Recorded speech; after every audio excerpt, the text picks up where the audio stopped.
Welcome to the Thought Room. Hi. Thanks for having me. How are you today? I'm good. Thank you for being in my home. We've just been here sipping tea and chatting for the last almost an hour. And I'm so excited to dive in with you because there are a million things that you and I can connect over and already have connected over. And it's funny, you and I have actually known each other as an acquaintance for, 6 years. We met in New York. I was doing nothing of this kind. I was not coaching or podcasting or teaching or speaking or writing. And it's just funny how our spheres overlapped that early. And then now to be able to have the honor of having you as a guest on this show, I'm very excited that we get to meet again in this capacity. So thank you for being here. Yay. Thanks for having me. It's so beautiful to cross paths in New York and now cross paths in Austin. And you have a podcast. I had a podcast. I don't anymore. But yeah, it's beautiful. So much overlap. And the acting piece too. I don't think we've ever talked about this, but that was an earlier part of my journey as well. So I'm really excited to have somebody speak about the intersection of acting and the spiritual journey and embodiment today. So, and that's what you do among so many other things. You're a teacher. What are you a teacher of? I am a teacher of creative intimacy and sacred theater. Beautiful. And you're also the author of your book that I have sitting in front of me here, Artist of Love, which we're going to get to dive into today. I had a lot of fun going through it and highlighting things of interest to me. So where do I want to begin? Well, I was just reading all of the news outlets that you've been featured in. There was like this huge list, like Teen Vogue, Huffington Post, Men's Health, NBC News Nightline. It goes on and on, or ABC News. And I'm looking at you, young woman, beautiful, flourishing business, wildly embodied, juicy, amazing writer, hilarious comedy skits, all these things. And I'm willing to bet that a lot of other people are looking at you too, going, oh, she has it all. And I know, or at least I have a very strong hypothesis that it was not always that way for you. And maybe as I'm saying all this right now, maybe there's a moment or a pocket in time that comes to mind in this journey where perhaps out of necessity, it initiated you into becoming who I now sit across from. Many pockets of time, for sure. I feel that our souls have, we use this word karma, we come back and there are things that there's unfinished business from whether it's the life before or our soul's essence. And I've had very clear patterns that have shown up in my life karmically that I feel are inherently connected to the dharma that I'm here to do, like it is for all human beings. But when I was younger, and this is a big part of my story, so I'll go ahead and share it. When I was younger, I was raised in a house that was full of ritual, but it was Baptist, Christian, very conservative, with a mixture of emotional, spiritual, and psychological, sideways abuse, really, really insidious, can't really see it. But it was infused with ritual and devotion and love for God. And it was a very confusing childhood for me. And it took until about, I was 25, I think, when I really started to look at that and be wait, maybe that's not love as a verb. Maybe love as a verb looks a little bit different than what I experienced in that regard. But that growing up in that environment left me feeling very disconnected from anything about having a female body. Like growing up with my like hearing my parents talk, there were so many stories around like girls or women are the reasons why men sin. And basically every little girl is a Jezebel in training. And, like I even remember, like girls who were in commercials that like just regular like tampon commercials or Advil commercials, like my dad would call them sluts, like, because he was just not in the mood to see a woman's face on the TV and stuff. Like, I have memories of this. Do you think, maybe you've psychoanalyzed this, but do you think it's because he had repression? Let me just like also state, like, my dad is a teddy bear. And now that I'm older, I can look at him and be like, oh my God, like the programming that you had put in your mind, it was all repressed programming. And he's gone through, like my parents got divorced 3 years ago and it rocked his world. There's just never a possibility that their marriage wouldn't make it. And he went into maybe the first time I've ever seen him actually experience any emotion that wasn't just like, I'm a man doing my thing, providing for my family, actually going into the depth of pain. And it's been so tenderizing for his sweet soul and really beautiful to witness. But like back then, he's like, it's more so that he was regurgitating what he was learning or the messages even that maybe my mom was passing on or the church.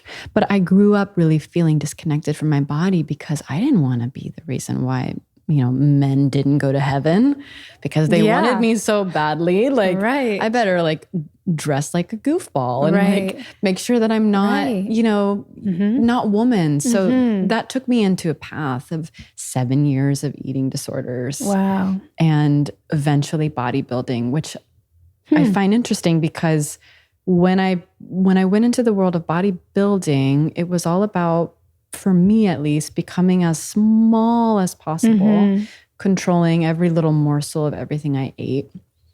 And that control brought me a sense of peace and safety. And like the more intense I felt in the gym, the less like softness or grief or sadness I felt, because everything was about like the pain spectrum rather than the pleasure spectrum. And then at the same time, I wanted to be sexually objectified.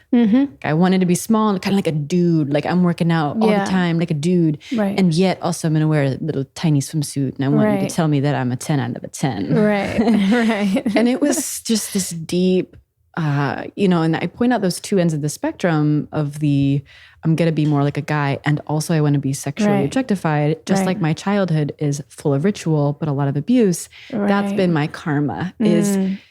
It looks like this, but it's actually this. Like confusion is the karma. It's like, girl, you and I both.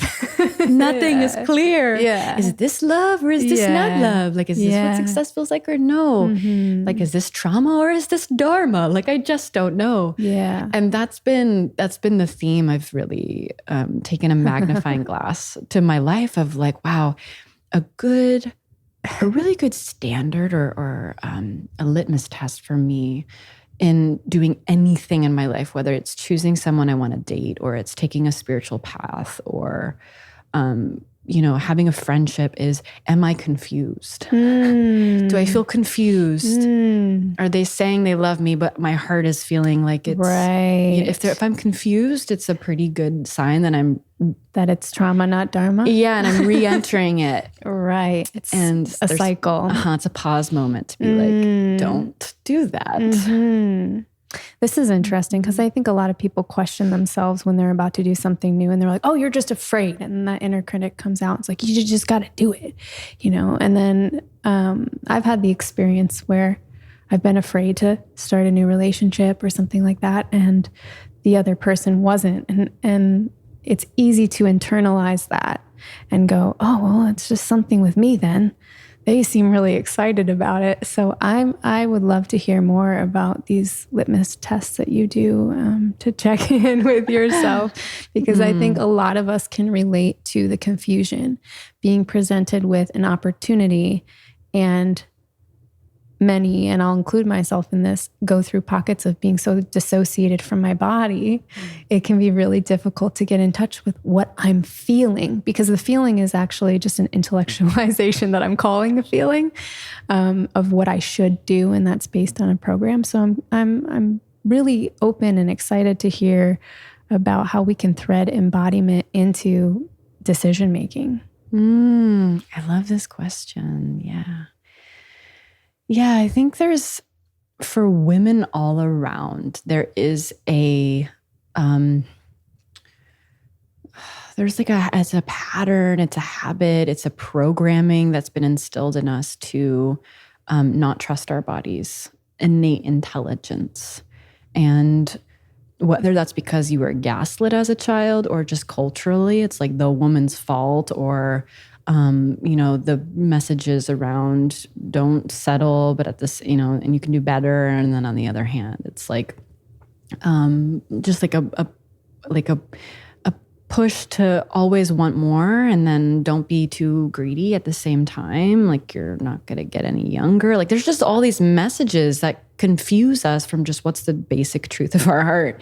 What is our heart asking for? And I think, one of the biggest things that I did not have access to as a child was my expression, my full body expression, like to be able to be funny, and then to be loud, and then to be wide and big, and then small and collapsed and sad. Like, there was always a pressure to perform as a, quote, moon girl.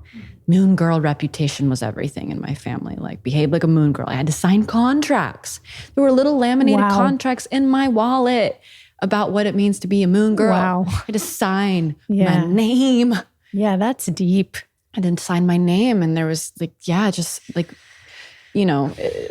when I pull apart some of the pieces of my childhood, they're really beautiful around like ritual and devotion. Like, I had to say a prayer before my feet hit the floor, and kiss something that was on the wall. That was like something for God. I don't remember what it was. Every time I left. And those pieces were beautiful, but the repression of the expression is really what's led myself, and it leads so many around the world to be confused about what they actually want, because like they can't feel the heartbeat pound. They can't feel what it's like to open the chest and be like, oh my God, I'm so excited. I'm opening my heart. Like, I'm literally opening my heart. And the deeper that I've gone into my creative expression, I've gone into comedy. I've gone into acting like a wild primal panther, like in sex and with my girlfriends, and just like getting really into my animalistic body. The more I animate the body and stick up for the woman that I am when I couldn't as a child, like animate my body in all those ways and get into the instincts. Because really the instincts give us everything we need to know about the decision making. And yes, sometimes it is very confusing. Like, am I just afraid of love and I'm a little avoidant, or do I actually not like this dude? Right. And I've always experienced that time will tell that. Right. It will always tell you that. Even if you give it a shot for like a couple of weeks, eventually your body will be like, okay, I'm a no to Totally. this. Yeah. You just have to listen. Yeah. The listening is very key, and not as easy as it sounds, actually. I'm curious, when you're dialoguing with your inner and you're making a decision like this, and you find the voice of the heart, right? You're like, oh, there you are. Hi. Okay. Now I know I'm talking to my heart. What does she feel like or sound like to you? What are the qualities of the voice of the heart that distinguish it from any other voice that might be in there?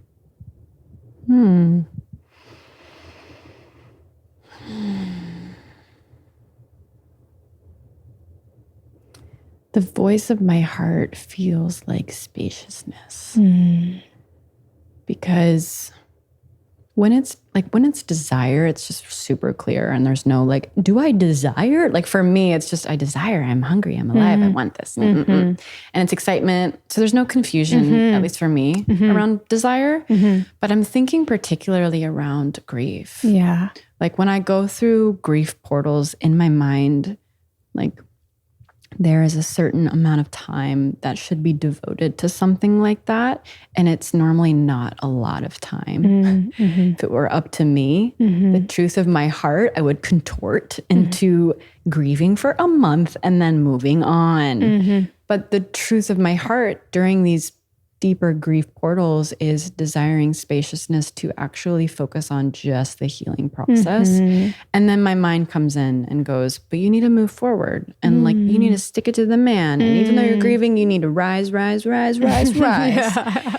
And I found that if you focus too much on like the rising, then you might lose your sanity. Yeah. In the short term, it feels like empowerment. It feels like you're winning. And it's like, I'm not going to let this like sucker bring me down. Like I'm going to find a new love and I'm going to make more money and I'm going to buy a house and I'm going to do all these things.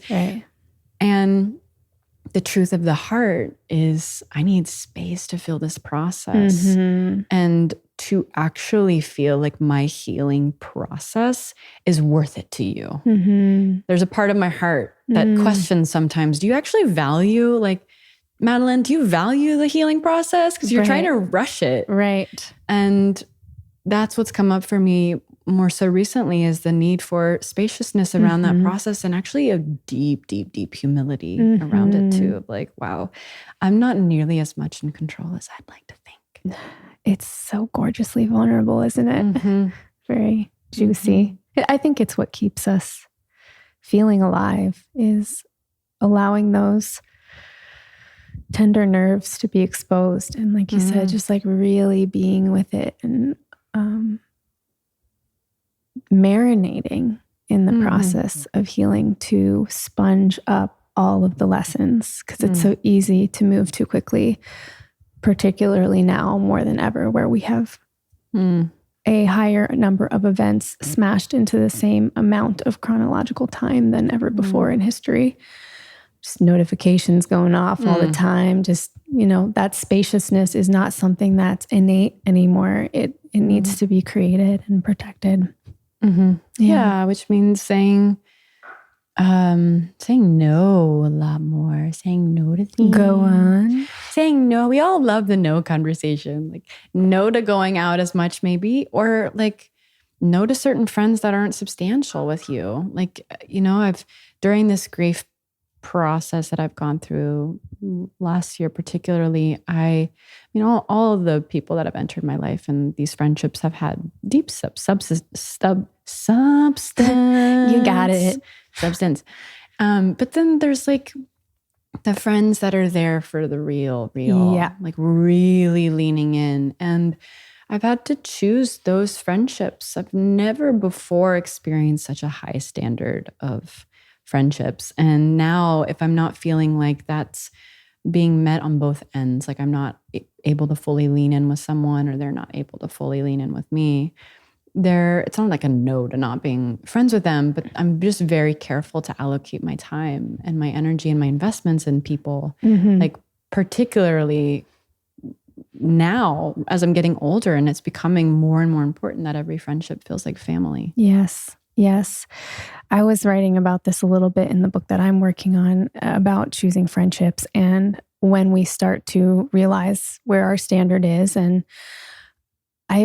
in my experience with working with clients, a lot of people feel guilt when they first realize there's people that they have been yesing or inauthentically giving their energy to, and they need to now set a boundary. But the way that I like to look at it is where you currently are, it's a paint swatch. It's a color, right? This is the color I want to paint my room.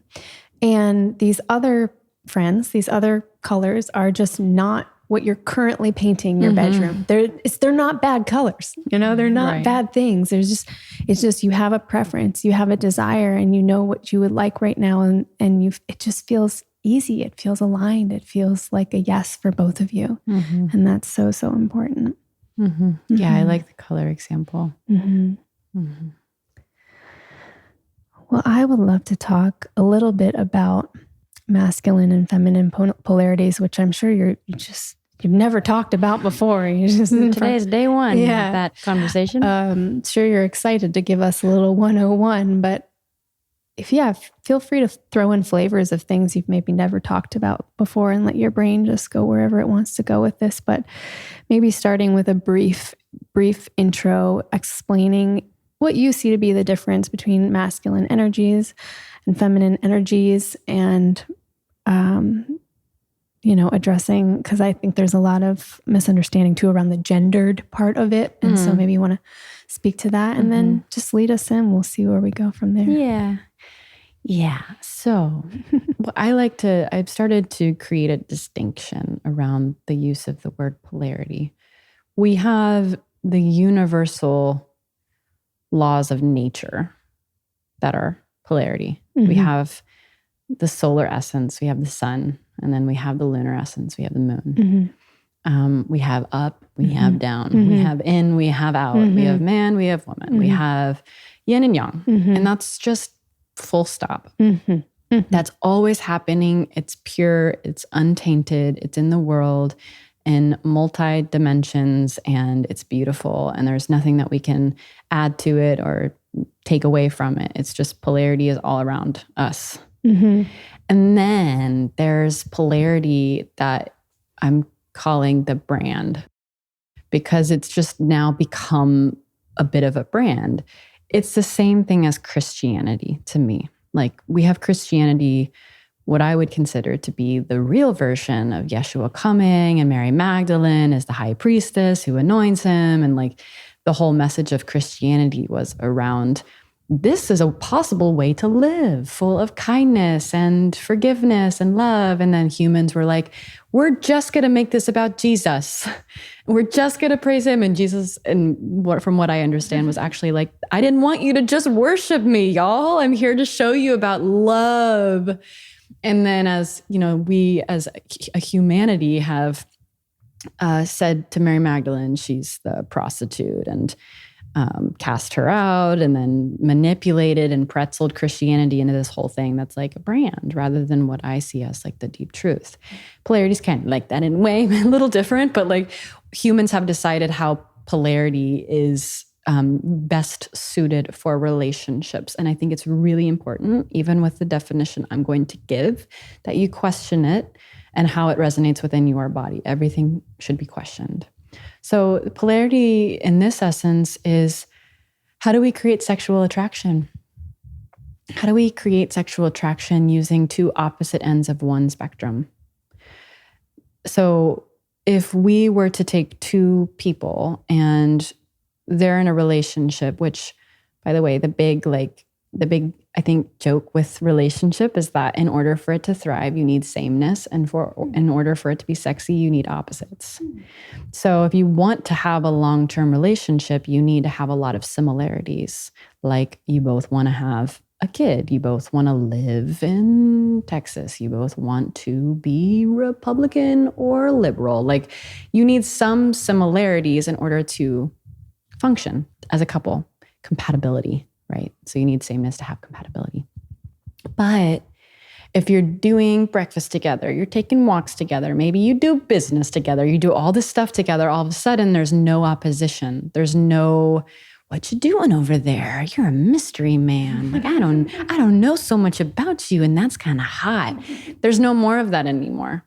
Especially if you're like, you're like watching TV together and you sleep every single night together and you don't go on trips. Like, it's a lot of sameness. That mystery piece is gone. A lot of times the sexual friction can go down as well. That's why couples, whenever they've been married for 10 years, are like, what's wrong with us? Are you not my person? And it doesn't mean that they're not your person. It means that you need to work on the polarity. So the polarity is a add-in. Compatibility is the very first important thing if you're looking for long-term love. If you don't care about long-term, you're looking for like really good fun, then great, go straight for polarity. Actually, the more different you are and the less compatible you are, maybe it's the better, right? Because that's what, like, opposition is polarity. So that's why sometimes when you find somebody that's like terrible for you, the sex is so good. So good. It's like, like, why do I just want to hate fuck you right now? So it's hot and it's fun. So polarity, if we're going to look at it being in two different people's bodies, one person would embrace one pole and the other embrace the complete opposite. For feminine and masculine, the masculine pole looks like depth, consciousness, stillness, death, like it's nothingness. How does that look in someone's body? It looks like being firmly planted into the earth. Eye contact, deep, deep, deep breath. The person holding the masculine is basically like the lighthouse in a storm. They're not moving. They're still. They're holding you. And then the other person's like, I'm not going to do any of that shit. I'm not going to hold the fort down. I'm adopting the opposite pole fully, completely. So I'm full of energy and expression.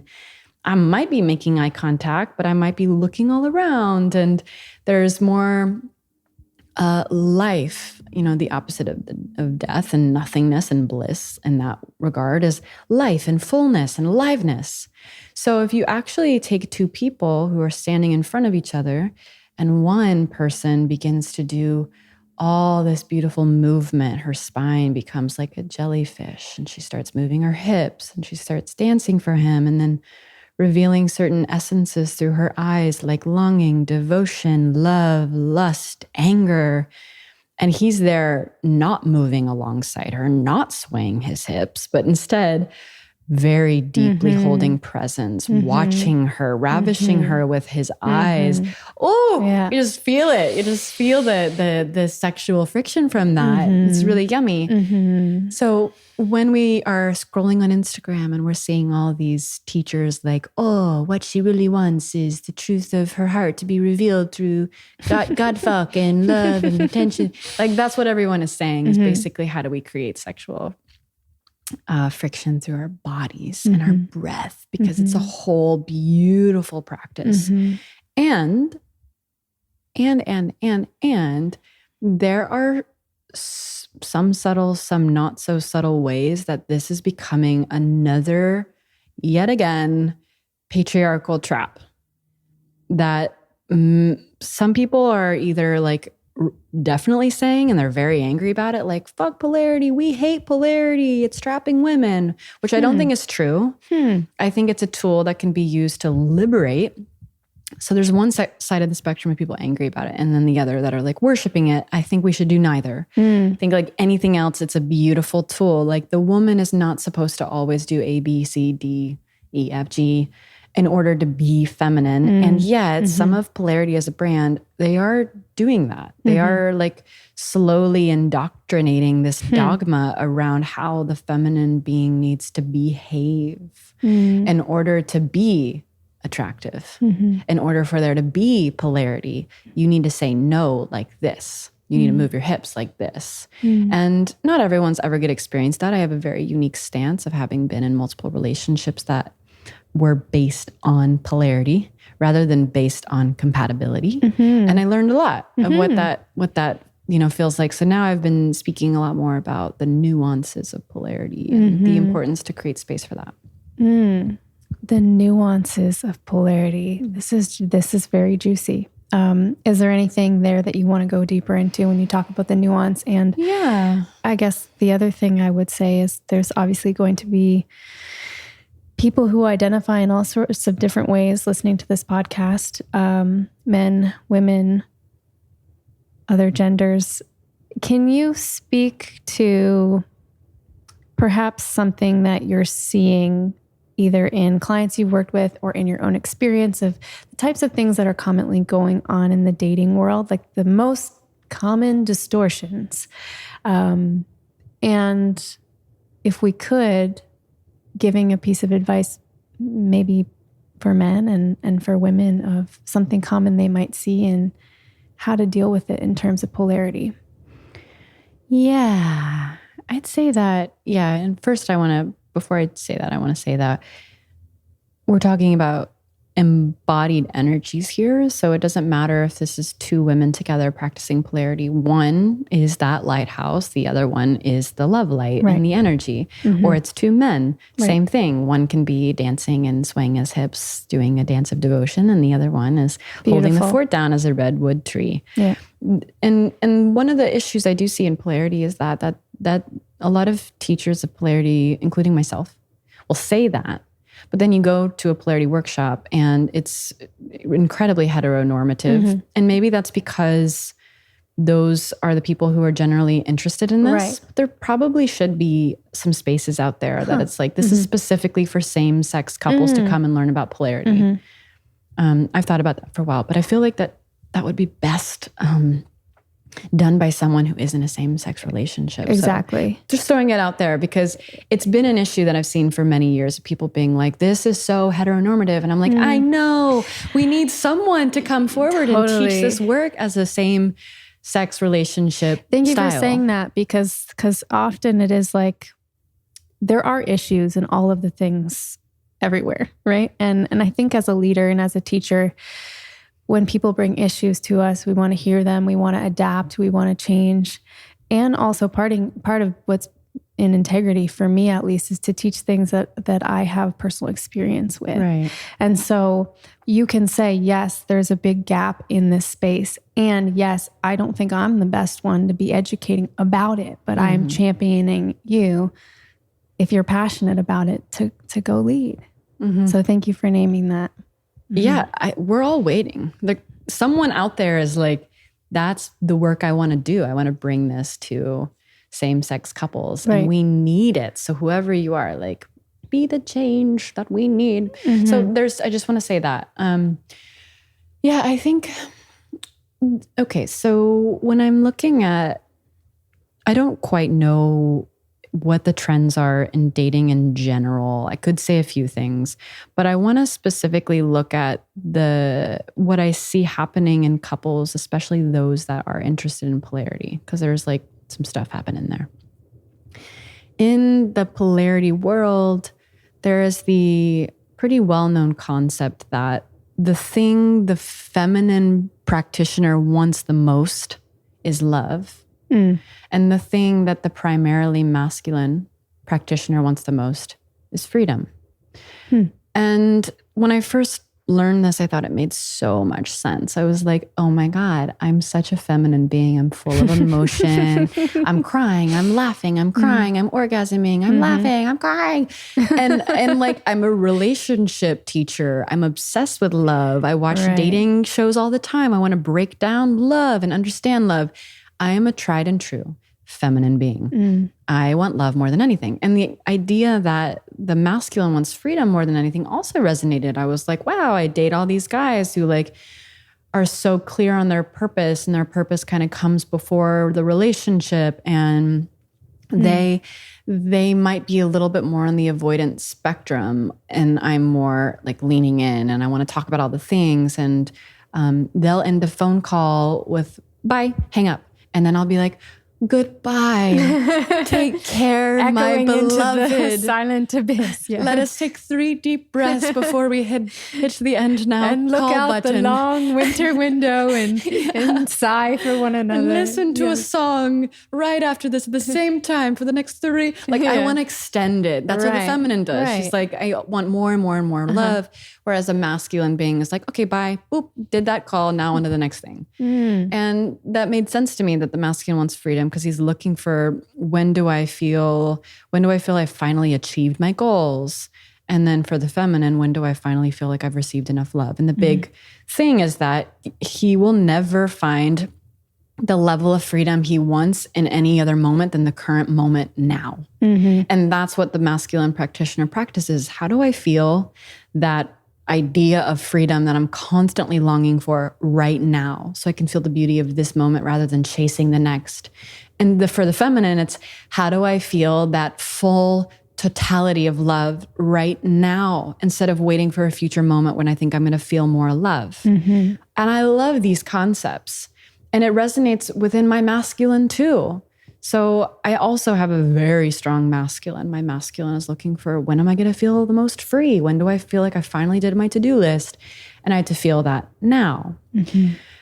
But what I'm seeing happen a lot in relationship is that these concepts of she wants love and he wants freedom, it's almost as if we are normalizing the avoidant, anxious attachment styles. Right. And we're saying, well, this is just the way men are. They just prioritize freedom more than they do love. And like, woman, can you feel the depth of your longing and like make that your practice instead of projecting your needs onto him? Because that's the way he is. And can't you love him as he is? Do your practice. What's wrong with you? You want him to change? And then he's all like, yeah, woman, that's my thing. I'm a freedom seeker and you love me for that. And this isn't every couple, but I'm seeing it a lot. Right. And eventually it creates really deep wounds of her being like, wow, my need for love is feeling unmet. I'm being told by this entire space that this is the way that I'm built and I'm created and I'm supposed to always long. And that I need to find creative ways to express to him that I need these needs met, but I can't say it outright because that's not very feminine and I need to keep the polarity. Yeah. And this is, it's really, really, really, really painful. And it's actually a pretty subtle form, maybe not so subtle, can be a subtle form of abuse. Yes. You know, it's like, it's just abuse. And it's like, it's again, patriarchal of if she wants to hold the polarity and keep things attractive, then she can't just come outright. And I, the other day, saw this post where a guy wrote, what we need more of in the world is women with high standards and low demands. And I got so angry because yet it's like this man saying what we need from women. Like, I understand that we talk all the time of what we desire from the opposite sex, but to come to be a relationship teacher is saying, because he's a relationship teacher, saying this is what women need to be doing. Lower your demands. Do not demand anything from your partner. Stop nagging, but have high standards. And then I went into the comments and it was like, all these women like very upset. Some people being like, thank you for saying it. You know, like the whole thing. Wait, do the voice again. Thank you for saying it. Someone had to say it. Yeah. I wish I could like this a million more times. All the things, all the like standard generic comments. And I was very curious of how he was going to explain this, what he was going to say. And basically the thing I remember is he was saying a woman with high demands instead of what's proper, which is low demands. A woman with high demands is going to nag and ask and ask and ask and never leave. And what the world needs is women who ask and then leave. And I feel like in one sense, I'm like, okay, I can get on board with the idea of if someone is not meeting your request, then leave. But there's also something about it that feels so like we want off the quote hook, as if there's a hook. There shouldn't be a hook at all. No. Love should be on the same team, same team. Like, and so to say that a woman needs to get more comfortable with asking once or twice and then leaving, it's like recreating the story for women that our requests aren't worth them staying for or meeting. And instead of putting the responsibility on the couple as a whole package of here's how the couple should be with, I don't know, demands and standards. Instead, it's women, you need to lower your demands and be willing to walk away. Like most of us have. And it's painful. And we don't want to believe that that's what's required of us in the world we live in, is that we have to continuously have high standards and low demands. It's a math equation. And the answer for us will be to be left alone. And it's like, that's just not, it's like men, it's doing a disservice to what men are capable of doing, right? We should be flipping the script and saying, how do we communicate with each other in a way where the demands and the standards can merge and we can both hear each other out? And he learns to not let her leave because he loves her and he wants to learn, what is it that's bothering her? Like, what's the underlying thing that's feeling unmet, and how do I love that place in you? Instead of, fuck off. Yeah. I'm a freedom man. This resonates a lot with me. It's something I've done a great deal of healing on over the last year, and realized in my current partnership that I hilariously really struggle sometimes to be direct about what I want. would consider myself a pretty direct person. So this came as a little bit of a humbling shock to my ego when it occurred to me that sometimes I present things to him that I believe are clearly stated. And if they were clearly stated, he would be happy to do them because this is the type of man that he is. It's clearly that he's just missed a signal. So, because everything I ever ask him, I've never received, you're too much. I'll cry about being too much. I'll be like, I'm asking you too much. I'm way too much. And he's like, no, I want to know all of your requests. And we've done a lot of work around him being able to say no to me and how I would like to receive that when there's a request that, because let's face it, I'm not tracking how many requests I'm giving you. I'm just looking around my space going, yeah, and I need this, and oh yeah, this, and this would be really great if you help with that. And at some point, it's gonna be a lot. And I said, I can only trust in your yeses as much as I can trust in your no's. And also, it's important for you to recognize that before you, I was doing all these things that I'm asking you to. So it's not like I don't know how. So you don't need to feel bad if you can't do one of them. Let's just communicate about it. And so there was like a deep grief and a sadness when I recognized that I'd been filtering how I would share with him because of so many times in the past, having said things directly and had them rejected. And then over time, trying to find, like you said, creative ways of asking for what we need. Because maybe if I just frame it this way, the perfect way, then it will be acceptable to them. And so I continue to create these distortions of myself and my truth. And it slowly erodes at my genuine expression until I find myself in a relationship and where I don't know who I am. So I'm doing a lot of healing on this right now. And I absolutely love that you brought it up. So much wisdom in what you just said. Thank you. Yeah. Yeah. And I also echo the importance of an empowered no, an empowered yes. And it's, we're leaving more space for the nuances. That's what this is about. Like, relationships are nuance. It's all nuance. And being able to make, like, the ultimate goal in the communication land is being able to trust what your partner says. And we have to create healthy environments for those empowered no's, because if we try to, force our partner to be a yes when they're actually a no, then we can't really trust whenever they're saying no or yes next time, because are they doing it because it's the truth of their heart, or are they doing it to please? Right. So have your demands and let your partner have their sovereignty and autonomy and their reaction. And like, can we create spaciousness for whatever that brings up? If it makes you feel like too much, or it makes you feel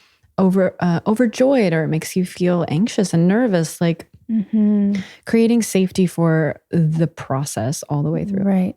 Letting your partner have their autonomous reaction. I mean, I feel like that can't be understated enough. And anybody who is a people pleaser or a recovering people pleaser knows that you've probably been doing that one, right? Changing things and trying to control the reaction of another. That's, so much here, Madelyn. I want to ask you about, with the time that we have left, I'd love to talk a little bit about acting and its importance in your journey. Your book is filled with different exercises and little scene studies and all kinds of juicy exercises. So I think that's something that's really unique about what you bring, the embodiment piece with the acting, with the polarity and relational dynamics. So tell me a little bit about how those intersect for you. Yeah. So I was like doing community plays when I was a child, but that doesn't count. So I really found acting. Well, maybe it does count. I'm going to let it count. It counts. I was an actor when I was a child. But actually I found polarity first. And I was doing all of these polarity practices with men where I would be showing them my grief or my joy or whatever emotion through my eyes. And then I would immediately start crying or laughing. And it was real. I was feeling deep, real emotion.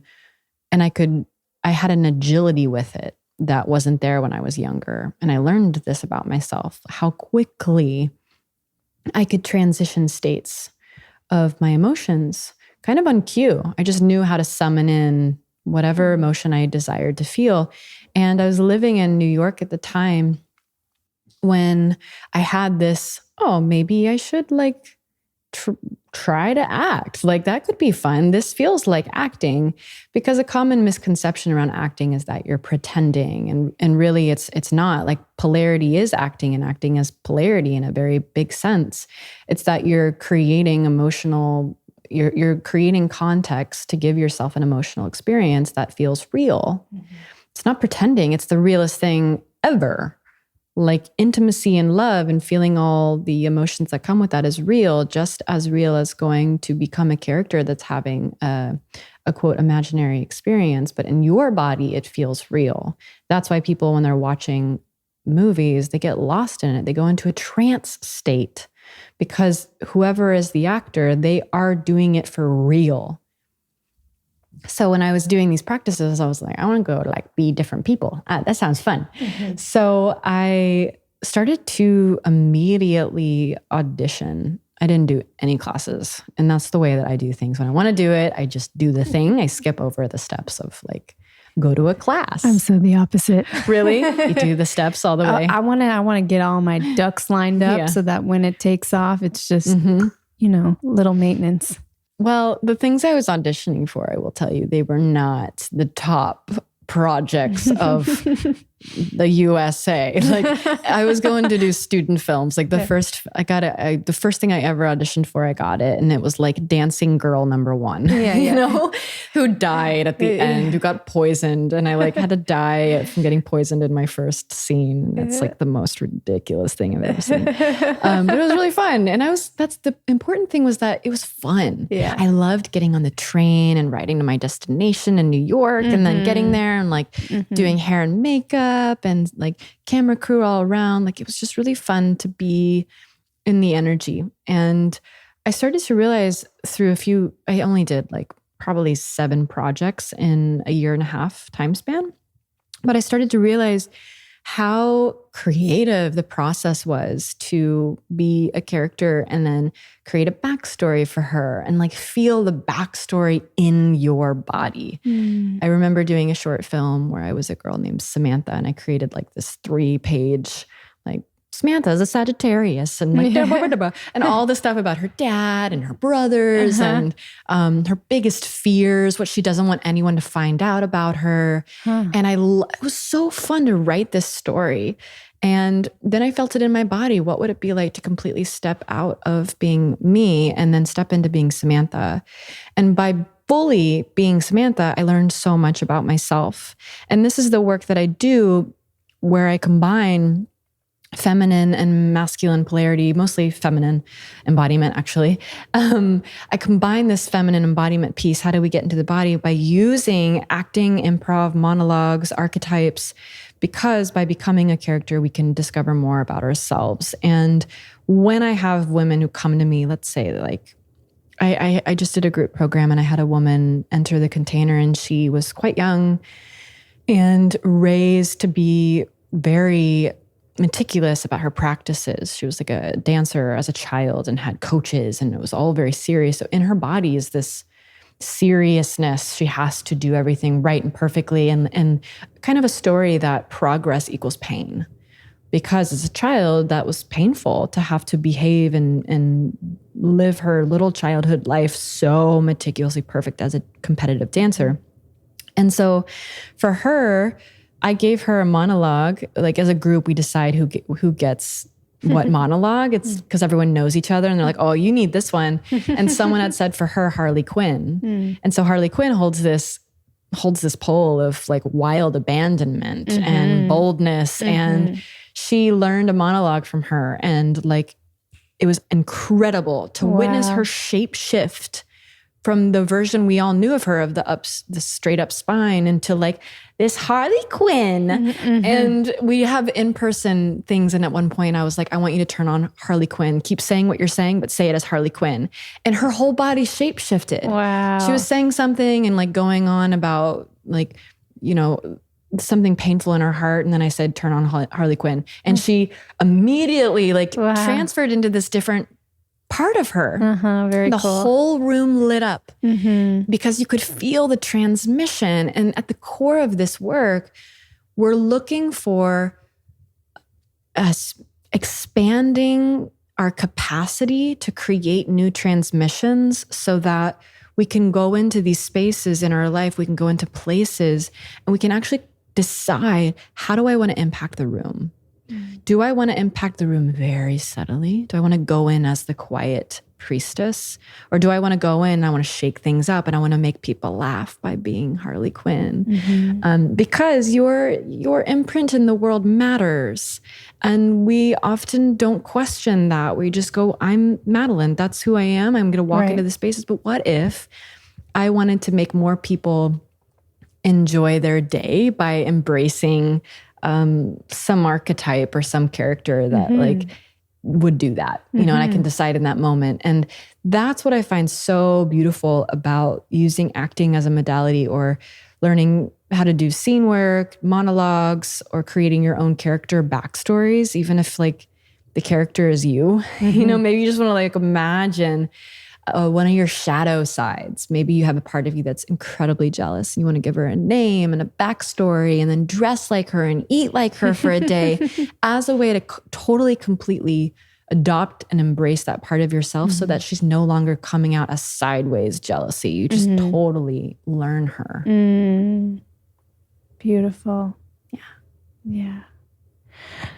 One thing that was one of my favorite parts of acting was improv, obviously. And something that stuck out to me from that was yes and energy. I feel like I was so glad to get that principle in general as a teenager, because it's something I think I've carried into my life, and I definitely look for in my friendships and relationships is yes and people. So I was wondering if you would talk about what yes and energy is in your definition or your experience of acting, and maybe how it translates to life. Yeah. For me, yes and creates a portal to deeper intimacy every single time. And what was it? I think it was in my last partnership. My teacher had us do an assignment of talking about, we each were supposed to write, I don't know if we actually did this, but that was a cool assignment. We were each supposed to write down 15 things that we wanted to do together. And they were to be different and could be extraordinary. I want to take a trip to Paris and drink the finest champagne. I want to go to a safari, like whatever came up for us.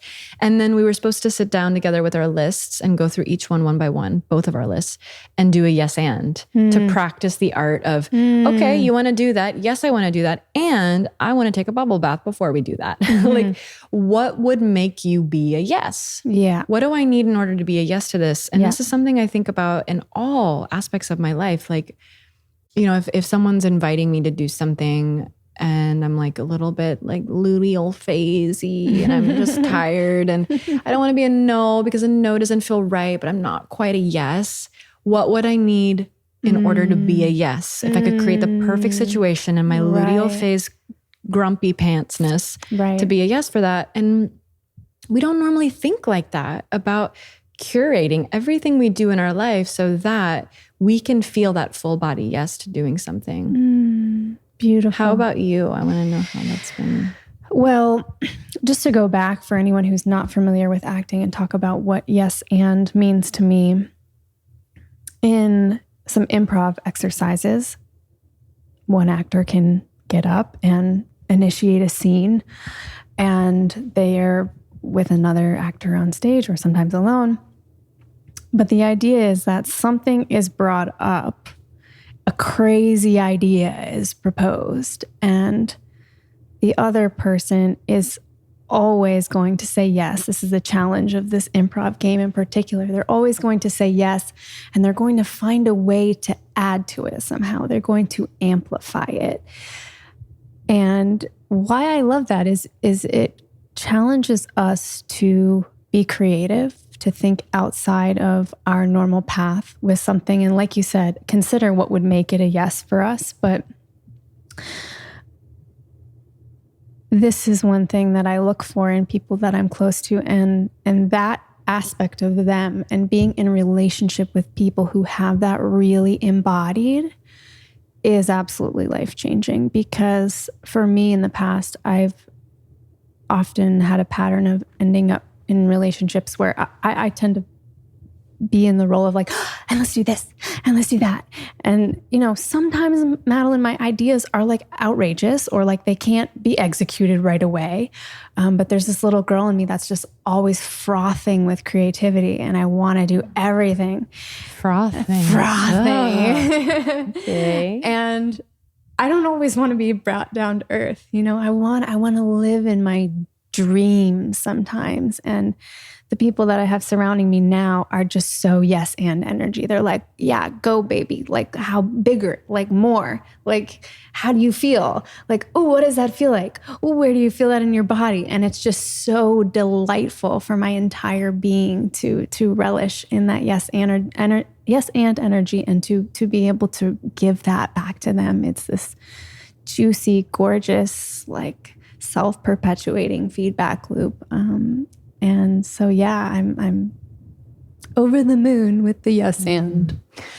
I also believe that knowing that you're in connection with yes and people supports deepening trust that like whatever they're contributing is truly helping them lean in. Mm-hmm. Like there's something that feels so trusting and stabilizing about people in your life being like, yes. And I'm thinking particularly about them, like shifting it so that it works for them. And It's like, wow, you're so down to be in connection with me that you're a yes to what I'm saying, and you're adding to it in whatever way you need to lean in even more. I feel so valued by that. And safe. I think it's like you're saying, it's not only the yes, because a yes could easily be, and has been actually, I had a hard time trusting my partner's yeses because I had been told yes so many times by so many men when they meant no. And then I felt dropped, and I felt like, hey, you said you would do this. And so there's just like so much like lack of safety and trust in me being able to trust people's words. So the and part actually provides me with more safety because I know you're really here with me. You're really listening. You're really tracking all of it. And you have boundaries of your own. You have desires of your own. And that makes me feel safe. Yeah, I love boundaries. Yeah, I love boundaries. I'm a boundary bitch. I support other people's boundaries. I support like crafting an experience together, and like what does it take for two people to really be able to lean in and create trust with each other? Yeah. Oh my gosh, I'm so glad to have you here today, and I'm sure we could go on forever, but I want to be honoring of your time. And I want to give you the opportunity as we close out to, for one, let people know where they can find you online, where they can purchase your book and learn more about you and your offerings. And then if there are any last crystalline pieces of jeweled wisdom that are fractaling into your heart at this moment, I would love if you would sprinkle those here. You can buy Artist of Love on Amazon or Barnes & Noble online. And my website's maddiemoon.com. You can definitely connect with me on Instagram. That's where I'm very active, and I create little comedic skits, and I make fun of myself and make fun of others, and it's really fun. That's at Madelyn Moon. And yeah, a sprinkle of last bit of wisdom.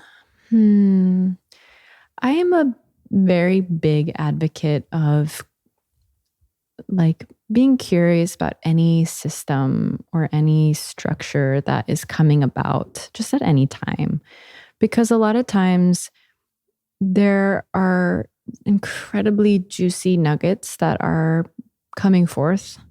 And we see a lot of them on, let's say, Instagram. It's like these trends or popular things that are happening and they're all beautiful. And one of the things I'm just really clear on is that, yes, goddess implants ideas in people so that they're channels for God and goddesses' work to come through. But a lot of times it's still someone's human consciousness creating something. And every time we get onto the bandwagon of a body of work that is coming about, like fully, totally, completely, it just really helps me put it into perspective that it came from a person's consciousness. Mm-hmm.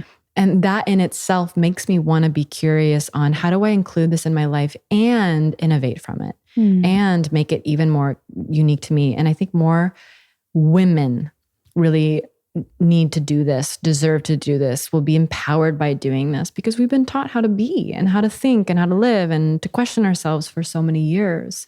That's just really in our society. Of either like not trusting the woman because she's on her period or like, right. You know, she's asking for it or woman being property. And that's been for tens of thousands of years, all this trauma that women have gone through. Too much, not enough. Yeah. Oh my gosh. So even when we're reading a book by like, I don't know, Joe Dispenza, anybody, any like body of work that's coming through, every single woman has the most intelligent, like innate intelligence in her body. What does your body do when you absorb any body of work that didn't come from you? Like just what is your body saying? And going back to the very beginning where we were talking about the body's cues, like that's your answer, is creating spaciousness around your body speaking and like feeling what are the teeny tiny somatic experiences that are happening in your body every step of the way of learning something new or embracing something new, trying something new, and being curious with the body of work, but also being curious with your own body's innate intelligence. So that's my last piece of wisdom. Be curious. Thank you so much. Yay. Thanks again for coming. Yay. You're welcome. Thanks for having me. My pleasure.